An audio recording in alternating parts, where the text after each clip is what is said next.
Bem-vindos de volta ao Entre Linhas do Código. Isso aí. Hoje a gente vai mergulhar num capítulo que, para muitos, pode parecer a parte chata do desenvolvimento. Uhum. Testes. Mas calma, prometo que vai ser mais emocionante do que parece. Com certeza. Estamos falando do capítulo 9 de Código Limpo, do trio Bob, Isso. que mergulha de cabeça nos testes de unidade. Esse aí, teste de unidade, capítulo importante. E antes que você pule essa parte pensando, tipo, testes, deixa para depois, o tio Bob coloca os testes de unidade no mesmo patamar de importância que o código de produção. Sem dúvida, é fundamental. Ele defende que um código só está realmente limpo se tiver testes limpos acompanhando. Exatamente. E aí que entra a grande questão. O que são testes limpos? Boa pergunta. É só ter um teste para cada função e pronto. Se fosse assim, tão simples, né? Ótimo. Mas, na real, testes limpos têm muito a ver com os princípios do código limpo em si, né? Eles precisam ser concisos, fáceis de ler, entender e principalmente expressivos. Imagina ter que decifrar um teste escrito de qualquer jeito. Nossa, é como tentar ler hieróglifos. É verdade. É como se os testes fossem a documentação viva do código, né? Isso, exatamente, uma documentação que a gente executa. Mas e aí, como a gente chega nesse nirvana dos testes limpos, o tio Bob dá alguma dica. Ele não só dá dicas, como praticamente entrega um mapa da mina. Opa, conta mais. Lembra do TDD? Ah, sim, o desenvolvimento orientado a teste. O desenvolvimento orientado a teste. Tio Bob é um grande defensor, né? É. E no livro ele apresenta as 3 leis do TDD como guia para alcançarmos testes limpos. 3 leis, parece coisa séria. Me explica isso melhor. A primeira lei ela é bem direta. Você só pode escrever código de produção se tiver um teste falhando. Tipo, o teste precisa vir antes. Entendi. A segunda lei complementa a primeira, né? Você só escreve o mínimo necessário no teste para que ele falhe e compile as falhas. Tá. Nada de escrever um épico logo de cara. Faz sentido. E a terceira lei, ela fecha o ciclo. Escreva apenas o código de produção suficiente para fazer o teste passar. Legal. É como um jogo de ping-pong entre teste e código. Interessante essa ideia do teste guia ao desenvolvimento. É... Mas e se o código já existir? Tipo, aqueles códigos legados que a gente herda e que muitas vezes nem tem testes. É verdade. Como que a gente faz? Nesses casos, a gente aplica o TDD para qualquer nova funcionalidade ou quando a gente precisa mexer no código antigo. Certo. É como dar uma faxina de quebra e organizando as coisas. E para facilitar a vida, o tio Bob sugere a criação de APIs de teste. APIs de teste. Tipo, criar nossa própria linguagem de programação só para testes. Calma, não é tão radical assim. Ufa! A ideia é ter um conjunto de funções e métodos específicos para escrever os testes. Tá. Que nem um vocabulário próprio para o time. Entendi. Isso deixa os testes mais legíveis e fáceis de manter. Sim. Imagina ter que ler um teste cheio de código repetido e nomes confusos. É de dar dor de cabeça. Verdade. É como criar um idioma que todo mundo no tema entende, né? Exato. Tá facilitando a comunicação. Isso. Certo. Mas, na prática, o que faz um teste ser limpo? Quais as características que a gente deve buscar? O tio Bob, como sempre bem organizado, nos dá 5 regras de ouro. 5. As 5 regras dos testes limpos. Entendo. Que, na verdade, são características que todo bom teste de unidade deve ter. E a primeira delas é a rapidez.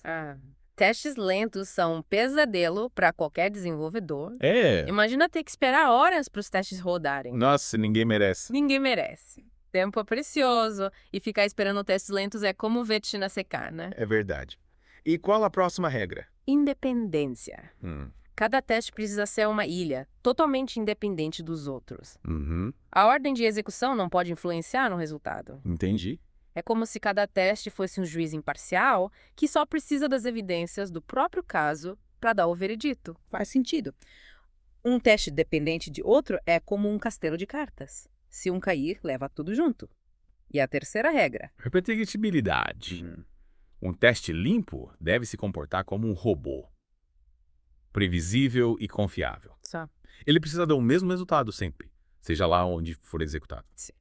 Se ele passa no seu computador, mas falha no de outro desenvolvedor, é sinal de que algo está errado. Verdade.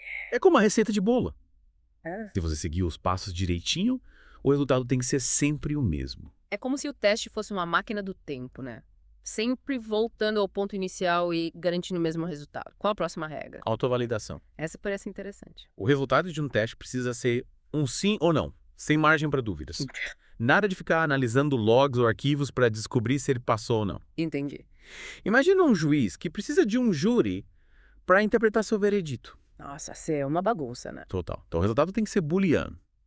Ou é verdadeiro ou falso. Isso. Sem espaço para talvez ou Ou acho que exapia. E para finalizar esse decálogo dos testes limpos. Pontualidade.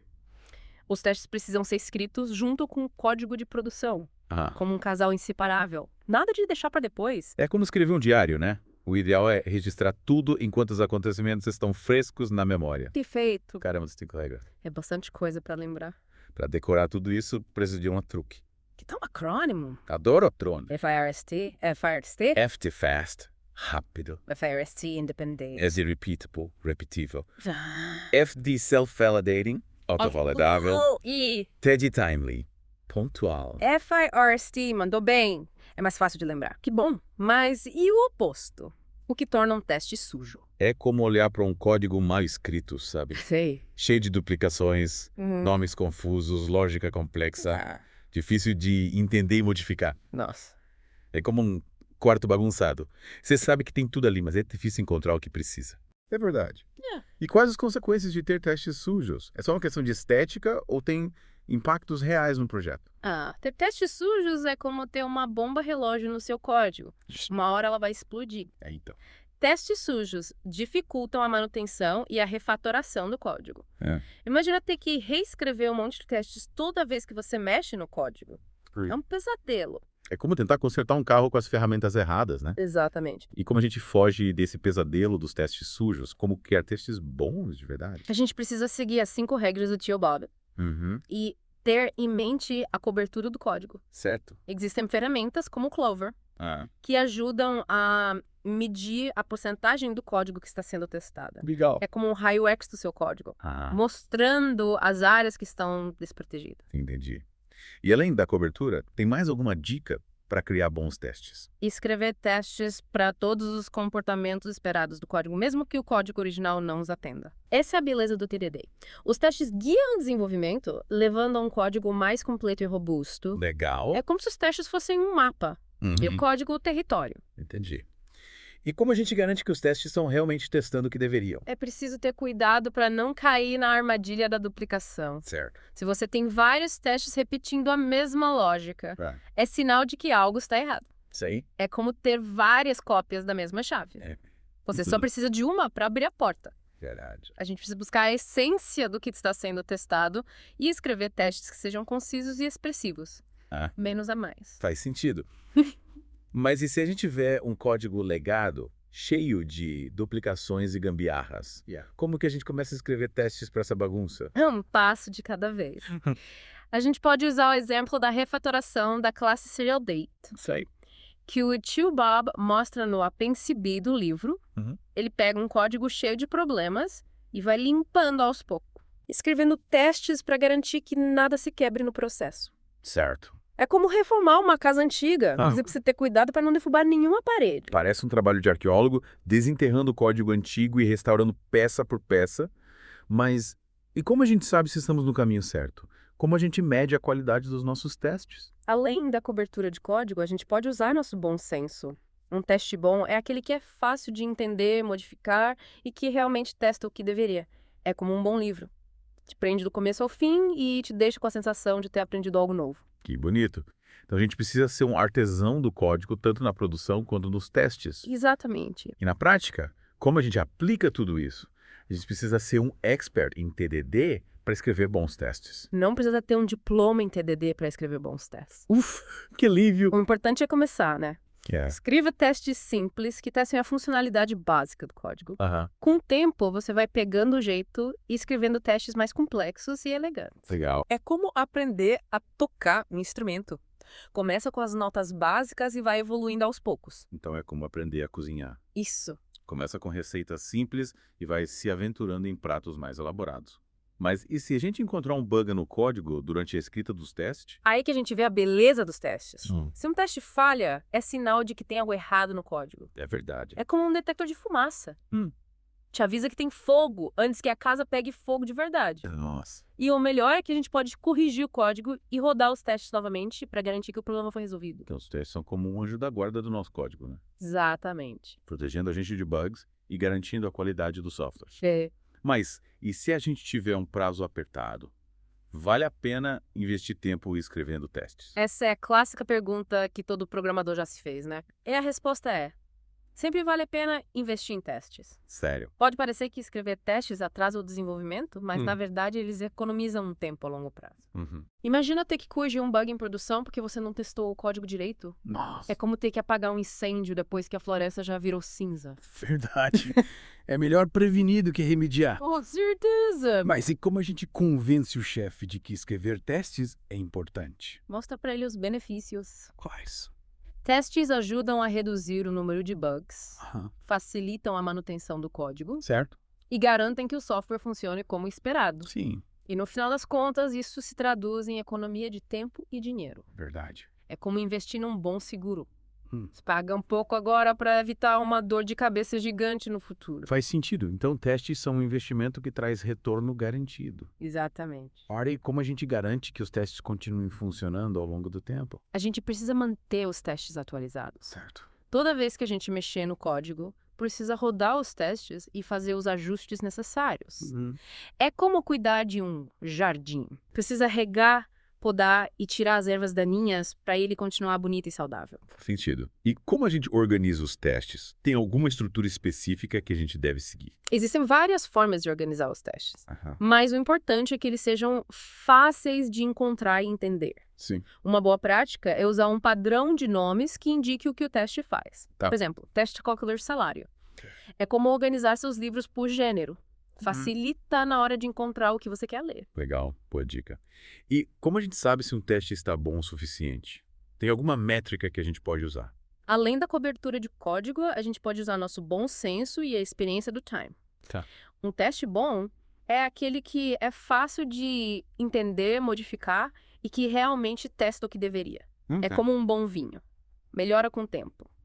Então, a gente precisa buscar a simplicidade e a clareza, tanto no código de produção quanto nos testes. Com certeza. Mas e se a gente tiver um código complexo, cheio de ramificações e condições? Como a gente testa tudo isso? Nesses casos, a gente precisa usar técnicas de teste mais avançadas, mas sempre começando pelo básico. Certo. É como construir uma casa. Primeiro a gente faz a fundação, depois as paredes e, por último, o telhado. Então é como aprender a tocar um instrumento. Isso. Começa com as notas básicas e vai se aventurando em músicas mais complexas. Mas e se a gente tiver um código que interage com outros sistemas? Como a gente testa isso? É verdade? Afinal, não dá para controlar o comportamento dos outros sistemas, né? Nesses casos, a gente precisa usar técnicas de teste de integração, que verificam se o nosso código funciona corretamente com os outros sistemas. Certo. Mas isso é assunto para outro episódio. Verdade. Acho que já exploramos bastante os testes de unidade por hoje. Mas, antes de partirmos para o próximo capítulo da nossa aventura, queria fazer uma pergunta. Qual o maior erro que os programadores cometem em relação aos testes? Acho que o maior erro é negligenciar a importância dos testes. Muitos programadores acham que escrever testes é perda de tempo, mas na verdade é um investimento que traz retorno garantido. Testes ajudam a economizar tempo e dinheiro a longo prazo, além de garantir a qualidade do software. É como cuidar da sua saúde. Você pode até achar chato eu, um médico, fazer exames, Sim. mas é essencial para garantir uma vida longa e saudável. Verdade. Testes são nossos amigos, não nossos inimigos. E com essa mensagem inspiradora, a gente encerra a primeira parte do nosso mergulho no mundo dos testes de unidade. No próximo episódio, a gente continua explorando esse tema fascinante e desvenda os mistérios da refatoração da classe Seriodate. Até lá, até lá. E falando em código legado, você lembra daquela analogia da casa antiga que a gente fez? Ah, lembro sim. Pois é, quando a gente fala de código legado, os testes se tornam ainda mais importantes. É verdade. É como ter um mapa detalhado antes de começar uma reforma, né? Para evitar que o teto desabe na sua cabeça. Nossa, que perigo. É mais por onde a gente começa a testar essa bagunça. Pois é como entrar no labirinto sem ter um fio de Ariadne para nos guiar. Boa analogia. A primeira regra para se aventurar no mundo do código legado é: não piore as coisas. Essa é fundamental. A gente precisa ter cuidado para não criar mais problemas do que soluções ao escrever testes para um código que já está cheio de gambiarras e remendos. A gente não quer colocar mais lenha na fogueira, né? Exatamente. Então, qual a estratégia? A gente precisa de um plano de ataque para domar essa fera. Com certeza. É como um jogo de xadrez, a gente precisa pensar alguns passos à frente. O primeiro passo é identificar os pontos críticos do código, aquelas áreas que são mais propensas a ter bugs. Certo. É como um médico examinando um paciente para encontrar a causa da doença. Faz sentido? E para isso a gente pode usar ferramentas de análise de código, que funcionam como um raio-x, né? Revelando os pontos fracos da estrutura. Interessante. É como se a gente estivesse investigando a cena de um crime, procurando pistas para encontrar o culpado pelos bugs. Exatamente. Mas e depois que a gente encontra os pontos críticos, o que a gente faz? Já podemos começar a escrever os testes. Calma, ainda não. Encontrar os pontos fracos é só o primeiro passo. Agora a gente precisa entender o comportamento esperado do código nessas áreas. Certo. Que ele deveria fazer. Quais são os inputs e outputs esperados? É como ler o manual de instruções de um aparelho antes de tentar consertá-lo. Entendi. A gente precisa ter certeza de que está testando a funcionalidade correta. Isso. E não apenas repetindo os erros do código original. Perfeito. Certo. Mas como que a gente evita cair nessa armadilha? É aí que entra um conceito importantíssimo. A gente precisa testar o quê e não o como. Interessante. Ou seja, a gente precisa se concentrar no resultado esperado do código e não em como ele chega nesse resultado. É como avaliar um prato de comida. O importante é o sabor, não a receita usada para prepará-lo. Gostei da analogia. Mas, na prática, como a gente aplica esse conceito? Claro, imagina que você tem uma função que calcula o salário de um funcionário. Se você escrever um teste que verifica se a função está usando a fórmula correta para calcular o salário, você está testando a implementação. Ou como? Certo. O problema é que se a fórmula mudar, seu teste vai quebrar mesmo que o resultado final esteja correto. É verdade. Então, qual seria o jeito certo de testar essa função? Qual seria? Você precisa escrever um teste que verifique se a função retorna o salário correto, independentemente da fórmula que ela usa. Por exemplo, você pode passar um conjunto de dados de entrada, horas trabalhadas, valor da hora, etc. Certo. E verificar se o salário calculado pela função corresponde ao valor esperado. Assim, você está testando o quê? A funcionalidade principal da função. Faz muito mais sentido agora. Mas, e se a gente tiver um código que interage com outros sistemas? Com um banco de dados ou um serviço externo? Verdade. Como a gente garante que os testes estão funcionando corretamente nesse cenário? Afinal, não dá para controlar o comportamento desses sistemas externos, né? Você tem razão. Testar código que interage com sistemas externos é um desafio e tanto. Mas existem algumas técnicas que podem nos ajudar a lidar com essa complexidade. Uma delas é o uso de mocks, que são objetos falsos que simulam o comportamento dos sistemas reais. É como ter um dublê no cinema. Ele se parece com o ator principal, mas não corre os mesmos riscos. Que ideia genial. Mas como a gente garante que o mock está se comportando como o sistema real? Boa pergunta. A gente não corre o risco de estar testando uma ilusão. Para evitar essa ilusão, a gente precisa definir as expectativas do nosso código em relação ao mock. Por exemplo, se o nosso código espera que o mock retorne um valor específico, a gente precisa configurá-lo para retornar esse valor. Entendi. É como ensinar o papagaio a falar. A gente repete a frase que a gente quer que ele diga até que ele aprenda. Entendi. É como criar um roteiro para o mock seguir, né? Garantindo que ele desempenhe o papel do sistema real da forma que a gente espera. Mas e se o sistema real mudar de comportamento, a gente precisa atualizar o mock também. Com certeza. Assim como um ator precisa se adaptar a um novo papel, o mock precisa ser atualizado para refletir as mudanças no sistema real. Se a gente não fizer isso, corre o risco dos testes se tornarem obsoletos e perderem sua função de garantir a qualidade do código. É como manter um mapa atualizado para evitar se perder em um território que está em constante mudança. Isso. Mas e se a gente tiver um código que depende de um banco de dados? Não dá para usar mocks nesse caso, né? A coisa complica um pouco. Afinal, um banco de dados é um sistema complexo, né? Com dados reais e transações que precisam ser controladas. Verdade. Nesses casos, a gente precisa usar um banco de dados de teste. Um banco de dados de teste. é como ter um laboratório onde a gente pode fazer experimentos sem medo de explodir tudo. Legal? A gente cria um banco de dados separado, com dados controlados, que a gente pode usar para rodar os testes. Interessante. É como ter um playground para o nosso código, onde ele pode brincar à vontade sem causar nenhum estrago no mundo real. Exatamente. Mas, e como a gente garante que o banco de dados de teste está configurado corretamente? Como a gente pode ter certeza de que ele reflete o ambiente real? Boa pergunta. Para garantir que o banco de dados de teste é uma réplica fiel do ambiente real, a gente precisa ter um script que o cria e insere os dados iniciais. É como construir o cenário de um filme.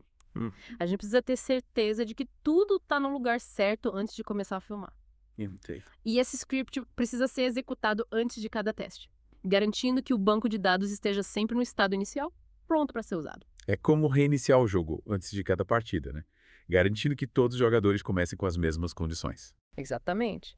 Mas, e se a gente vê um código que depende de um serviço externo, como um serviço de e-mail, a gente precisa criar um servidor de e-mail de teste também.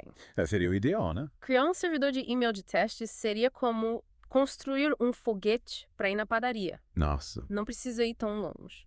Ufa. Nesses casos, a gente pode usar uma biblioteca que simula o comportamento do serviço externo. É como ter um dublê para o serviço de e-mail. Entendi. Ele finge enviar o e-mail, mas na verdade não envia nada.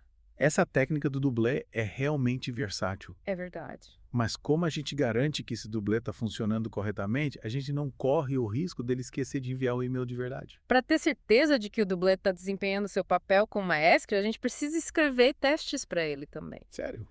A gente precisa garantir que ele está interceptando as chamadas ao serviço de e-mail e simulando o comportamento esperado, como se estivesse enviando um e-mail de verdade. Entendi. É como treinar o dublê para que ele saiba exatamente o que fazer em cada cena. Caramba, testar código que interage com outros sistemas é um desafio e tanto.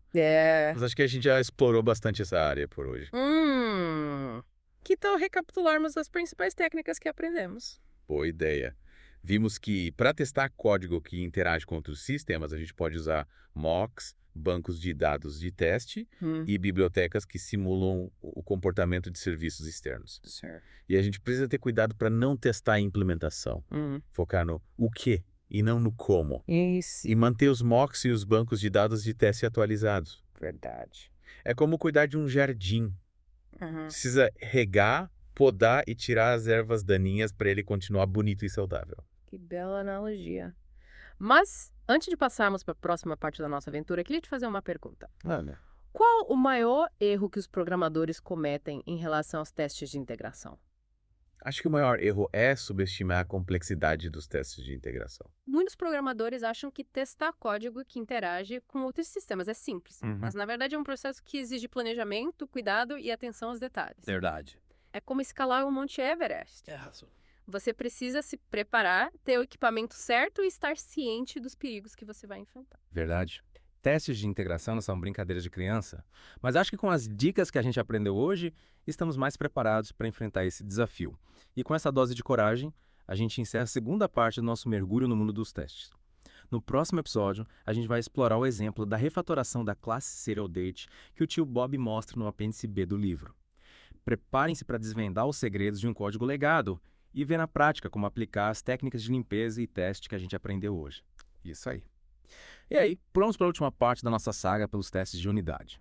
No episódio de hoje, vamos abrir o apêndice B do Código Limpo e acompanhar o tio Bob numa missão épica, a refatoração da classe Serial Date. Isso aí. Lembra daquela casa antiga que a gente falou? Agora imagina que ela tá caindo aos pedaços, com cupins nas vigas e fiação elétrica exposta. É mais ou menos assim que o tio Bob encontra a classe Serial Date. Um código legado, cheio de problemas, métodos gigantescos e lógica complexa. Exatamente. É como tentar decifrar um pergaminho antigo, sabe? Escrito numa língua que ninguém mais entende. Nossa. Mas, como um bom arqueólogo de código, o tio Bob não se intimida com o desafio. Ele sabe que para restaurar essa relíquia precisa de ferramentas poderosas nos testes de unidade. E aí que a aventura começa. O tio Bob não parte pro ataque de forma impulsiva, né? Ele sabe que para domar essa fera precisa de um plano estratégico. Qual é o primeiro passo? Antes de mexer em qualquer linha de código, o tio Bob constrói uma muralha de testes ao redor da classe Serial Date. Uma muralha.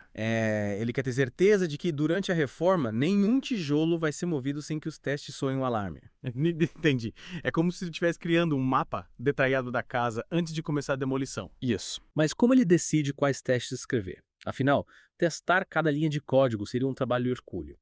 O tio Bob é estratégico, lembra? Tinha? Ele foca nos comportamentos esperados da classe, aqueles que definem sua funcionalidade principal. É como se ele estivesse escrevendo um manual de instruções da classe, tá? Que serve como usar cada método, quais são os resultados esperados. Entendi, ele quer ter certeza de que a essência da classe, a sua alma, vai ser preservada durante a reforma, né? Exatamente. Mas e depois que ele escreve os testes, qual é o próximo passo? Com os testes garantindo a segurança da operação, o tio Bob começa a refatorar o código com a precisão de um cirurgião.